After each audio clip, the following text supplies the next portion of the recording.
ഉപ്പി ഉമ്മില്ലാത്ത ഒരു കുട്ടി. പക്ഷേ ആ 17 വയസ്സ് തൊട്ടിട്ട് ഈ ഒരു വയസ്സ് വരെ എൻ്റെ സ്ട്രഗിളിങ്സ് എനിക്കറിയാം.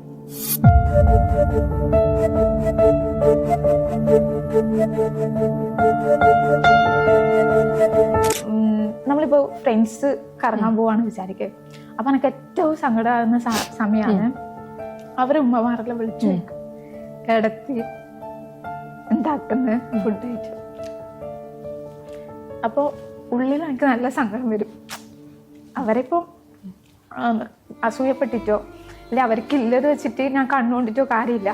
പക്ഷെങ്കിൽ ഞാൻ ചിന്തിക്കും അവരെ ഏജനല്ലേ ഞാനും, എനക്കും ആ ഒരു കെയറും ലവും എല്ലാം വേണോ മതി.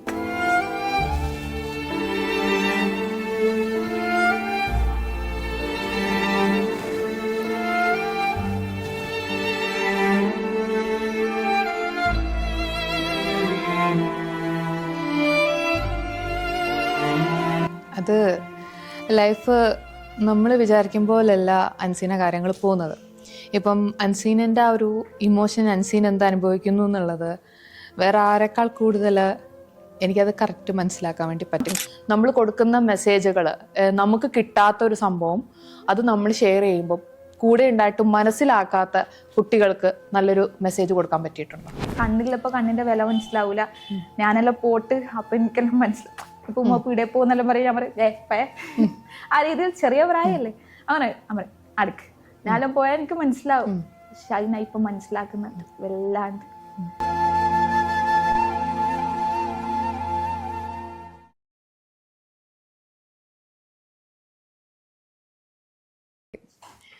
അപ്പം ആ ഒരു വീഡിയോ റിലേറ്റഡ് ആണ് ഈ ഒരു നേരം വരെ നമ്മൾ സംസാരിച്ചുകൊണ്ടിരുന്നത്. ആ ഒരു വീഡിയോയിലുപരി ഒരു ലൈഫ് സ്റ്റോറി ഉള്ള ഒരാളും കൂടിയാണ് അൻസീന എന്ന് പറയുന്നത്.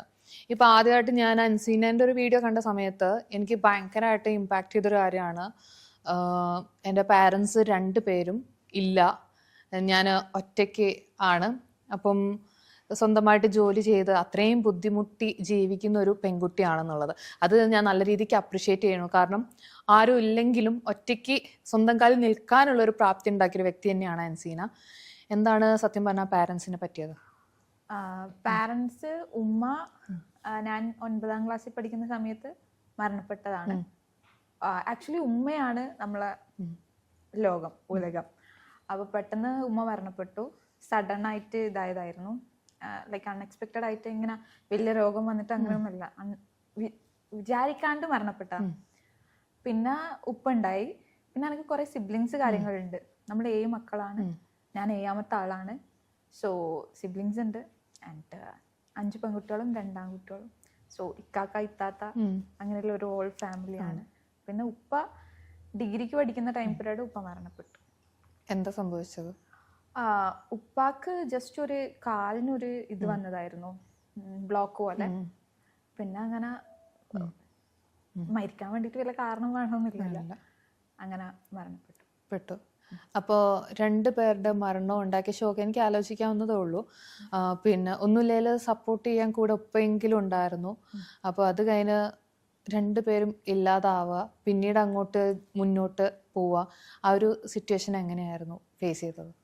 ആക്ച്വലി എനിക്ക് കുറെ സിബ്ലിങ്സ് ഉണ്ടെങ്കിലും അവരെല്ലാം ലൈക്ക് ഗേൾസ് ആണ്, മാരേജ് കഴിഞ്ഞ ഹസ്ബൻഡ് ആ ഒരു ഫീൽഡിലാണ്. ബട്ട് ഞാൻ ഇപ്പോഴും ഇവിടെ വരാൻ കാരണം അവരെ സപ്പോർട്ട് കൊണ്ട് തന്നെയാണ്. ബിക്കോസ് ഞാൻ യൂട്യൂബിൽ ഇപ്പോൾ വീഡിയോ ഇടുന്നില്ലെങ്കിൽ ഇത്താത്ത ഒരു സപ്പോർട്ടീവാണ്. സോ ലൈഫ് എന്ന് പറയുന്നത് ഫുൾ സ്ട്രഗിൾ തന്നെയാണ്. എത്രയൊക്കെ നമ്മളെ സപ്പോർട്ട് ചെയ്യാൻ ആളുണ്ടെങ്കിലും നമ്മൾ ഉമ്മ ഉപ്പ എന്ന് പറയുന്നത് അതൊരു പാർട്ടാണ്.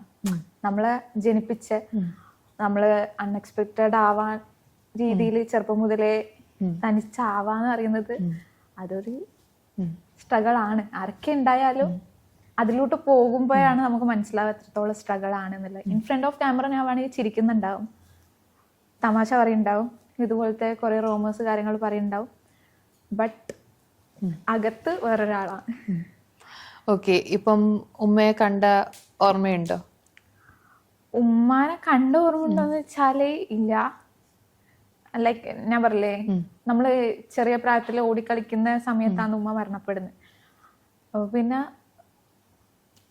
അങ്ങനെ ഇപ്പൊ ഉപ്പ റീസെന്റ് ആയിട്ടാ മരിച്ചത്, ഒരു 4 കൊല്ലമായിട്ടുള്ളൂ ഉപ്പ മരിച്ചിട്ട്. അപ്പം എന്റെ വലിയ ആഗ്രഹമാണ് ഇങ്ങനെ ഈ ഉമ്മാനും ഉപ്പാനും എല്ലാം മറ്റേ രീതിയിൽ കാണൂല, മാനിഫെസ്റ്റേഷൻ അല്ല എന്താണ് നമ്മുടെ മെന്റലിസം എന്നിട്ട് കാണാൻ വേണ്ടിട്ട് ഞാൻ നിൽക്കാണ്.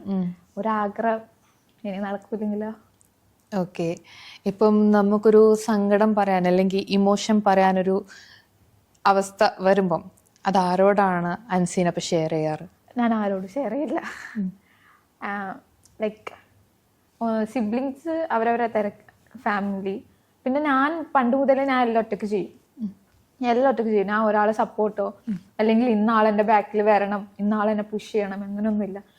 ഞാൻ എനിക്ക് തോന്നിയ വൈലൂട്ട് like in a good way, ഒരിക്കലും വടക്കായ രീതിയിലല്ല. ചില ആൾക്കാർ ചിന്തിക്കും ഞാൻ വീഡിയോസ് ഇടുമ്പോൾ, ഇപ്പൊ ഈ ഒരു ഇന്റർവ്യൂ കാണുമ്പോൾ ചില ആൾക്കാർ ചിന്തിക്കും ഉമ്മയും ഉപ്പയില്ല, അടക്കാൻ ആരും ഇല്ല എന്നുള്ള രീതിയിൽ. അങ്ങനെ ചിന്തിക്കുന്നവരോട് പറയാനുള്ളത്, എനിക്ക് എന്നെ തന്നെ നന്നായിട്ട് കൺട്രോൾ ചെയ്യാറില്ല. വേറൊരാള് അൻസി അവിടെ പോകരുത്, അൻസി അങ്ങനെ ചെയ്യരുത് എന്ന ആവശ്യമില്ല. ഞാനിപ്പം ഈ ഒരു നിലയിൽ എത്തുന്നുണ്ടെങ്കിലും എൻ്റെ ഒരു കൺട്രോൾ എന്നെ തന്നെ വെക്കും. ചില ഇപ്പോഴത്തെ ഗേൾസ് ഇല്ലേ, അച്ഛനമ്മമാരുണ്ടായാലും തലതിരിഞ്ഞ് അങ്ങനെ പോകും. അപ്പൊ അങ്ങനെ എനിക്കറിയാം ഏതാണ് നല്ലത്, ഏതാ വടക്ക്, എന്ത് ചെയ്യണം, ഏതൊക്കെ ചെയ്യണ്ട എന്നൊരു കൺട്രോൾ എൻ്റെ കയ്യിൽ തന്നെ ഉണ്ട്, ഒരു കീ. ഓക്കെ, അപ്പം സ്വന്തം ഇമോഷൻസ് സ്വന്തമായി കടിച്ചു പിടിച്ച് തന്നെത്താൻ ജീവിക്കുന്ന, കാരണം നമ്മളിപ്പം വേറെ ബാക്കിയുള്ളവരോട് പറയുമ്പം എൻ്റെ ഒരു ഹോൾ സ്റ്റോറി എന്ന് പറയുമ്പോൾ അതിലോട്ട് പോകുമ്പോഴാണ് നമുക്ക് മനസ്സിലാവുക എത്രത്തോളം സ്ട്രഗിൾ ആണ്. ഇപ്പൊ ഞാൻ ഈ ഒരു ഇന്റർവ്യൂ പറയുമ്പോൾ ഇന്റർവ്യൂവിൽ ലൈക്ക് പൊതുവെ കേൾക്കുന്നവർക്ക് ആ ഒരു സ്റ്റോറിയാണ്, ഒരു കഥയാണ്. ഉപ്പി ഉമ്മില്ലാത്ത ഒരു കുട്ടി, പക്ഷേ ആ 17 വയസ്സ് തൊട്ടിട്ട് ഈ ഒരു വയസ്സ് വരെ എൻ്റെ സ്ട്രഗിളിങ്സ് എനിക്കറിയാം. സോ ഞാൻ പറഞ്ഞില്ലേ, ചിരിക്കുമായിരിക്കും, കളിക്കുമായിരിക്കും, എല്ലാം ചെയ്യുമായിരിക്കും, പക്ഷെ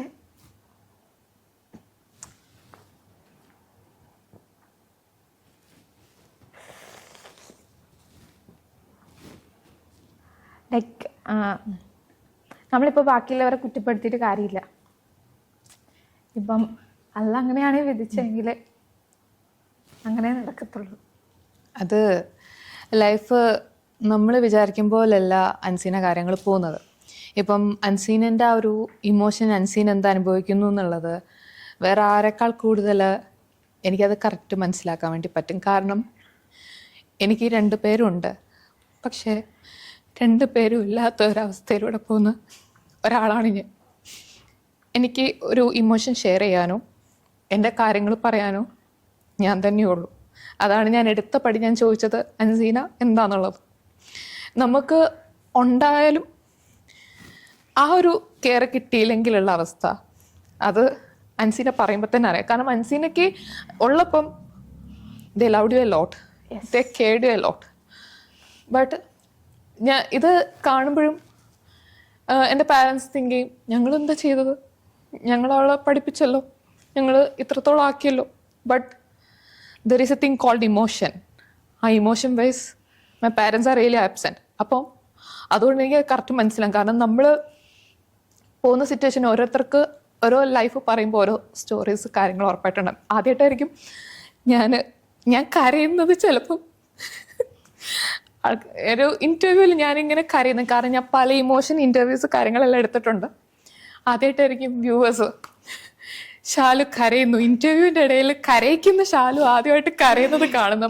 അത് ഞാനിങ്ങനെ തുടക്കം വന്ന് ആൾ ഇമോഷൻ ആകുമ്പോഴേക്കും എൻ്റെ ലൈഫ് സ്റ്റോറി ഞാൻ ഭയങ്കരമായിട്ട് ഇതാവുന്നുണ്ട്.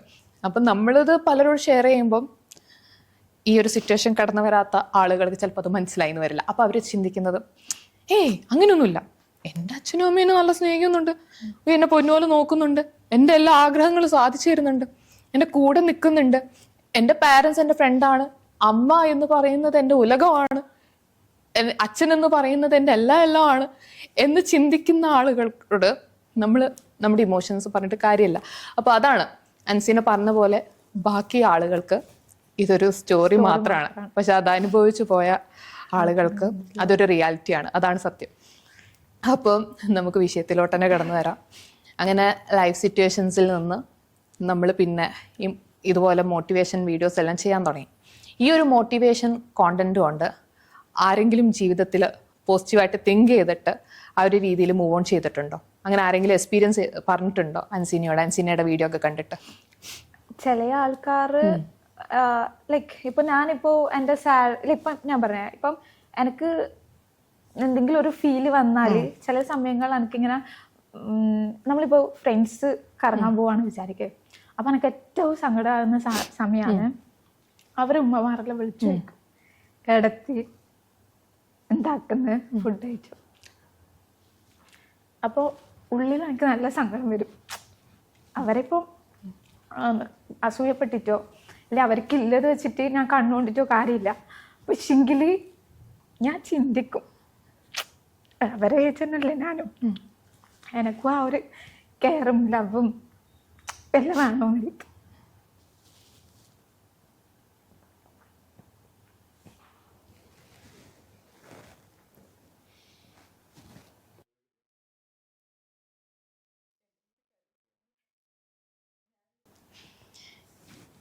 എനിക്ക് ഭയങ്കരമായിട്ട് റിലേറ്റ് ചെയ്യാൻ പറ്റുന്നുണ്ട്. നമ്മൾ ഇമോഷൻസ് സംസാരിച്ചുകൊണ്ടിരുന്നത് നമ്മൾ ഇപ്പോൾ ഇന്റർവ്യൂ നടക്കില്ല, മൊത്തമായിട്ട് ഞങ്ങൾ രണ്ടുപേരും കരഞ്ഞുകൊണ്ടിരിക്കും. കാരണം ആള് പറയുന്നതും എനിക്കും വളരെ റിലേറ്റ് ആവുന്നുണ്ട്, പിന്നെ ഞാൻ പറയുന്നതും ആൾക്ക് നല്ല രീതിക്ക് റിലേറ്റ് ആവുന്നുണ്ട്. അപ്പം നമ്മൾ മോട്ടിവേഷൻ ടോക്സ് റിലേറ്റഡ് പറഞ്ഞു.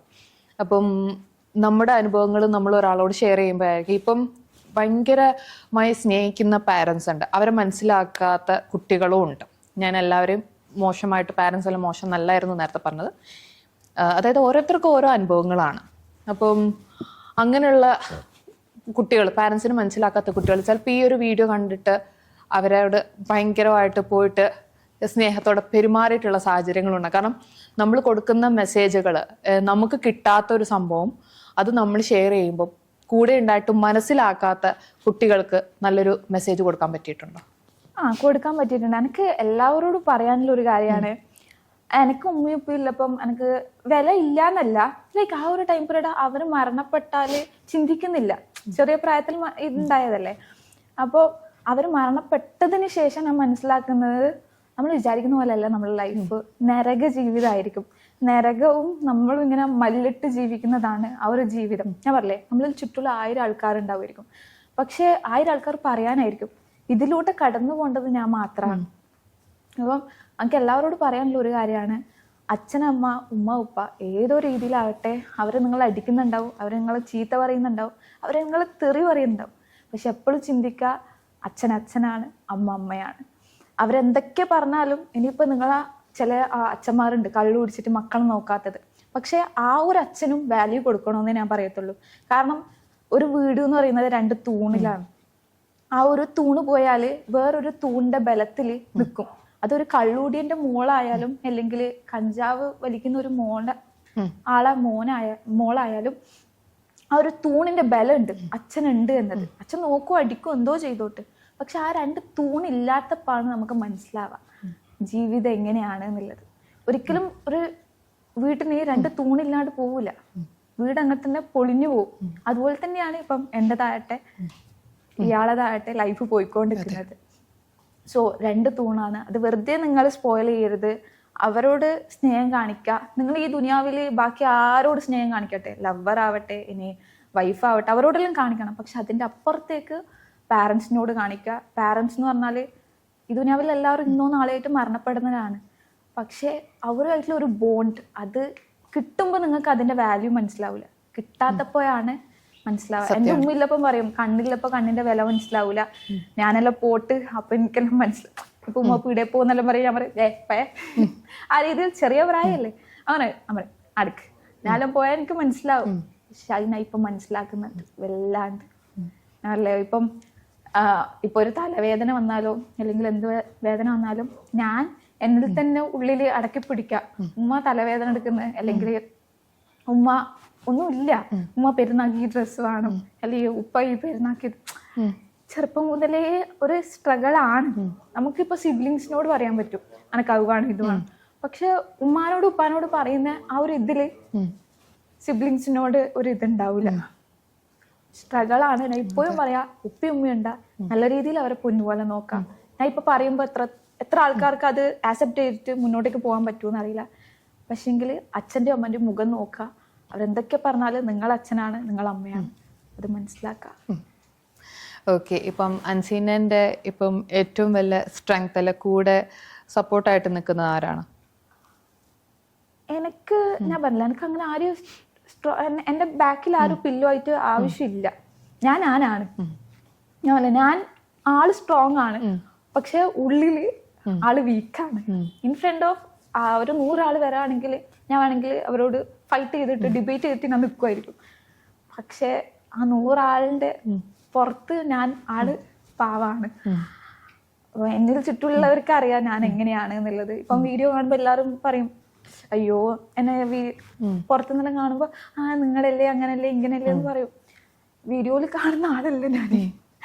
പൊതുവെ ഞാൻ ദേഷ്യം പിടിക്കും, അങ്ങനെയുള്ള സ്വഭാവമെല്ലാം ഉണ്ട്. അപ്പൊ എനിക്ക് അറിയാം ഞാൻ ഇപ്പൊ ഒരാളോട് ദേഷ്യം പിടിക്കുന്നുണ്ടെങ്കിൽ ഞാൻ എപ്പോഴും തിങ്ക് ചെയ്യുന്ന ഒരു കാര്യമാണ്, ഇപ്പൊ ഒരു ആൺകുട്ടി എനിക്ക് മെസ്സേജ് അയച്ച് അവനോട് ഞാൻ അങ്ങോട്ട് കമ്മ്യൂണിക്കേറ്റ് ചെയ്ത് അവനക്കൊരു വൈകി കൊടുത്താലാണ് അവൻ എന്റെ തലമ കയറുള്ളൂ. അപ്പൊ ആരൊക്കെ എനിക്ക് മെസ്സേജ് അയച്ചാലും ഇൻസ്റ്റാഗ്രാമിൽ എനിക്ക് ആര് മെസ്സേജ് അയച്ചാലും ടപ്പ് ടപ്പ് ചൂടാവും ഞാൻ എന്താ മെസ്സേജിന്. എന്താ ആള് വിചാരിക്കും ഇവളെന്തിരിക്കണ, ഞാൻ ഇങ്ങനെയാണ് എന്താ വേണ്ടേ. കാരണം ഞാൻ എപ്പോഴും ചിന്തിക്കും നമ്മളൊരു വൈ കൊടുത്തിട്ട് അത് മുതലാക്കിയിട്ട് അയ്യോ മുതലാക്കി കഴിഞ്ഞു എന്ന് പറഞ്ഞിട്ട് കാര്യമില്ല. അത് ഞാൻ പറഞ്ഞ ഞാൻ തന്നെയാണ് എന്റെ പില്ലോ, ഞാൻ തന്നെയാണ് എന്റെ ചാവി. ഓക്കെ, മനസ്സിലായി. അപ്പം പാരൻസ് ഇല്ല എന്ന് പറയുമ്പം നമ്മൾ നേരിടുന്ന കുറെ ചൂഷണങ്ങളുണ്ട് സൊസൈറ്റിയിൽ. ഇവക്ക് ചോദിക്കാനും പറയാനും ആരില്ല എന്നുള്ളൊരു തോട്ട്, അങ്ങനെ വല്ലതും ഫേസ് ചെയ്തിട്ടുണ്ടോ? ഇല്ല, ചോദിക്കാനും പറയാനും ആളില്ല എന്നൊന്നും എന്റെ ലൈക്ക് എന്നെ നെയ്ബേഴ്സോ അതർവൈസ് അല്ല, അങ്ങനെയല്ല ഞാൻ ചോദിച്ചത്. ചോദിക്കാനും പറയാൻ ആളില്ലാത്തത് കൊണ്ടുള്ള ചൂഷണങ്ങൾ നമ്മൾ ജീവിതത്തിൽ നേരിടേണ്ടി വരാറുണ്ട്, അങ്ങനെ വല്ല നേരിടേണ്ടി വന്നിട്ടുണ്ടോ? ഇല്ല, അങ്ങനെയൊന്നും ഉണ്ടായിട്ടില്ല. പക്ഷെ എനിക്ക് എപ്പോഴും ലൈക്ക് ഇപ്പൊ ഞാൻ ഒരു കല്യാണത്തിനോ അല്ലെങ്കിൽ എവിടെയെങ്കിലും പോകുമ്പോൾ എന്റെ പേരിനേക്കാൾ അറിയപ്പെടുന്നത് അത് അന്ന് മരിച്ചവരെ ഉമ്മാന്റെ പേര് പറഞ്ഞിട്ട് അല്ലെങ്കിൽ ഓരോ ഉപ്പാന്റെ പേര് പറഞ്ഞിട്ട് മരിച്ച ആളെ മൂളായിട്ടാണ് എന്നെ ഇന്ന് സമൂഹത്തിൽ കാണുന്നത്. ഞാനല്ല, എൻ്റെ ചുറ്റുമുള്ളവർക്ക് എൻ്റെ അൻസീന അഫ്നാസ് അല്ലെങ്കിൽ എൻ്റെ ഒരു ഷോർട്ട് നെയിം പറഞ്ഞിട്ട് അതിലല്ല അറിയപ്പെടാം. അത് മരിച്ചവരെ അത് പറയുമ്പോ ഓപ്പോസിറ്റിലെ വ്യക്തി തിങ്ക് ചെയ്യുന്നില്ല എനിക്ക് എത്രത്തോളം ഹെർട്ട് ആവുന്നില്ല. ഓപ്പോസിറ്റിലെ വ്യക്തി അവരെ ഒരു വ്യൂ പോയിന്റിൽ പറയുന്ന കാര്യമാണ്. അതും ഇപ്പൊ കല്യാണത്തിനല്ലോ ഇവർ ഉമ്മയല്ലേ മരിച്ചത്. ചില ആൾക്കാർ എനിക്ക് പറയാനെന്ന് വെച്ചാല് ഇപ്പൊ എൻ്റെ ഉമ്മ മരിച്ചിട്ട് 7 കൊല്ലമായി. അവർക്ക് അറിയുണ്ടെങ്കിൽ പോലും അവർ പിന്നെ എന്നോട് ചോദിക്കും അതെന്തിനാ എനിക്കറിയില്ല. ഇപ്പം അവർക്കറിയാം എൻ്റെ ഉമ്മ ഇല്ല അല്ലെങ്കിൽ എൻ്റെ ഉപ്പ മരണപ്പെട്ടു. എപ്പോഴും ഒരു വീട്ടിൽ ഒരു 2 ആൾക്കാർ വന്ന് ചോദിക്കും ഉമ്മ ഇല്ലേ, ഉമ്മ ഇപ്പൊ എന്താ. അവർക്ക് അറിയെങ്കിൽ പോലും നമ്മളെ വായിന്നത് വരണം എന്നിട്ട് അതെന്തായത് വെറുതെ ഒന്ന് ഇങ്ങനെ വേദനിപ്പിക്കാം. സോ ഞാൻ അങ്ങനെയുള്ള ക്വസ്റ്റ്യൻസിന് ആൻസർ കൊടുക്കാണ്ട് സ്കിപ്പ് ആക്കലാണ്. ഞാൻ അതുകൊണ്ട് കൂടുതലായിട്ട് ആരോട് സംസാരിക്കാറില്ല. ഐ മീൻ ഞാൻ സോഷ്യൽ മീഡിയയിൽ സംസാരിക്കുന്നില്ലാണ്ട് ഫാമിലി ആയിട്ടോ അല്ലെങ്കിൽ നെയ്ബേഴ്സ് ആയിട്ടോ എന്തേ നല്ല എല്ലാവരുമായിട്ട്. ഓക്കെ, ഇപ്പൊ ആരുടെ കൂടെ അപ്പൊ താമസം കാര്യങ്ങളൊക്കെ? എനിക്ക് ഞാൻ പറഞ്ഞ പോലെ സിബ്ലിങ്സ് ഉണ്ട്. അപ്പം ഇത്താത്ത വീട്ടിലുണ്ട്, ഇക്കാക്ക വീട്ടിലുണ്ട്, അങ്ങനെ. അപ്പൊ നിങ്ങൾ 3 പേരാണ് വീട്ടിൽ നിൽക്കുന്നത്? അല്ല, എല്ലാവരും വീട്ടിലുണ്ട്. ഇപ്പൊ ഓരോ ആൾക്കാർ ദുബായിലും അങ്ങനെയെല്ലാം ആയിട്ട് ഷഫിൾ ചെയ്തിട്ട് ഓരോ സ്ഥലത്ത്. ഇപ്പം സിബ്ലിങ്സിന്റെ കൂടെയാണ് നിൽക്കുന്നത്, എന്നാലും ഇമോഷൻസും കാര്യങ്ങളും ഷെയർ ചെയ്യാൻ നിൽക്കില്ല. ഒറ്റയ്ക്ക് തന്നെ പെയിനും കാര്യങ്ങളും അങ്ങ് അനുഭവിച്ചു പോകും. അപ്പൊ സിബ്ലിങ്സ് എങ്ങനെ കൂടെ നല്ല സപ്പോർട്ടായിട്ട് തന്നെയാണോ ഉള്ളത്? എന്റെ family is like orthodox mind set ആണ്. അത് വേറെ ഒരു കാര്യമാണ്. അതൊക്കെ മനസ്സിലായിരുന്നു. ഭയങ്കര ഓർത്തഡോക്സ് ആണ്. കാരണം അവരെ പറഞ്ഞിട്ട് കാര്യമില്ല കേട്ടോ. നമ്മൾ ജനിച്ച് വളർന്ന എൻ്റെ ഉമ്മാന്റെ ചിന്ത ലൈക്ക് എൻ്റെ ഉമ്മാന്റെ ചിന്ത ഞാൻ താത്തി പറയുന്നല്ല, ഞാനും അങ്ങനെ തന്നെയാണ്. ഞാൻ ചില സമയങ്ങളിൽ ഞാൻ അങ്ങനെയാണ്. വേറൊരു മുഖം എനിക്കുണ്ട്. ഭയങ്കര ഓർത്തഡോക്സ് ആയിട്ട് ഞാൻ തിങ്ക് ചെയ്യും. അപ്പം എൻ്റെ ഫാമിലി എൻ്റെ സിബ്ലിങ്സ് ഒക്കെ അങ്ങനെയാണ്. അത് ചെയ്യാൻ പാടില്ല, ഇത് ചെയ്യാൻ പാടില്ല, അങ്ങനെയാണ് എങ്ങനെയാണ്. പക്ഷെ ചില സമയങ്ങളിൽ അത് നല്ലതിനാണ്. ഇപ്പൊ ഞാനിപ്പം എവിടെയെങ്കിലും കാലിക്കറ്റ് ജോലിക്ക് പോവാണെന്ന് പറഞ്ഞാൽ അതെന്തിനാ മോശമാവൂലേ. അവർക്കൊരു പേടി, കാരണം എന്റെ ബാക്കിൽ ആളില്ലാന്ന് അവർക്ക് അറിയാം. അതുകൊണ്ട് തന്നെ ഒരു കൺട്രോളാണ്. പിന്നെ ഞാൻ കൂടുതലായിട്ട് അങ്ങോട്ട് എന്തിനും അങ്ങനെ പറയുന്നു അങ്ങനെ ഞാൻ നിൽക്കാറില്ല, അടി ചെയ്യാറില്ല. ബിക്കോസ് എനിക്കറിയാലോ എൻ്റെ ഉമ്മ ഉപ്പ ഇല്ലാണ്ട് അവരെന്നെ നോക്കുന്നുണ്ട്. അതെന്നെ വലിയ കാര്യം. ചില ആൾക്കാരില്ലേ തിരിഞ്ഞു നോക്കാത്ത, അങ്ങനെയല്ല. അത് വെച്ച് നോക്കുമ്പോൾ അൽഹംദുലില്ലാഹ് ഞാൻ ഹാപ്പിയാണ്. അപ്പം ലൈഫിൽ വലിയൊരു ലെസൺ പഠിച്ച ആളാണ്. ഇത്രയും ചെറിയ പ്രായത്തിൽ ലൈഫിൽ ഒറ്റയ്ക്ക് നിൽക്കാൻ പഠിച്ച ഒരാളാണ്. വളരെ ബോൾഡായിട്ടുള്ള ഒരാളാണ്. ലൈഫിൽ നല്ല സക്സസ്ഫുള്ളായിട്ട് ഇനിയും വലിയ വലിയ ഉയരങ്ങളിൽ എത്തട്ടെ. ഇന്നിപ്പം 90K ഉള്ളത് നാളെ മില്യൺ ആവട്ടെ. അപ്പോൾ എന്തായാലും ഇത്രയും നേരം ഞങ്ങളുടെ കൂടെ സഹകരിച്ചതിന് ഒത്തിരി thanks. Thank you. Thank you so much.